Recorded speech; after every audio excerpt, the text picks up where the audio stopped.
মুখ্যমন্ত্রী চাইছেন এবং মুখ্যমন্ত্রী বলেছেন যে আমার দায়িত্ব থাকে আমি ফাঁসির অর্ডারটা করিয়ে দিতাম, মানে উনি বিচারকের দায়িত্ব পালন করতেন। সবাই প্রশ্ন করছে তাহলে কাবদুলিতে আপনি ফাঁসির কথা বলেছিলেন, হয়নি কেন? মুখ্যমন্ত্রীকে তো উত্তর দিতে হবে। বরং আসলে মুখ্যমন্ত্রী যেটা চাইছেন, যত দ্রুত অভয়ার ডেড বডি পুড়িয়ে দেওয়া হয় তত আর তদন্তের সুযোগ পাওয়া যায় না।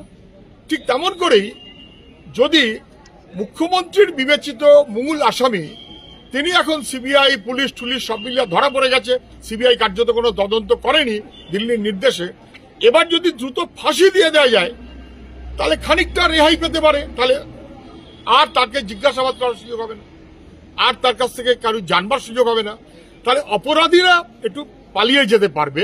ফলে সঞ্জয়ের ফাঁসি মুখ্যমন্ত্রী চাইছেন নিজেদের রেহাই পাবার জন্য, তার দলবল যাতে রেহাই পেয়ে যায়।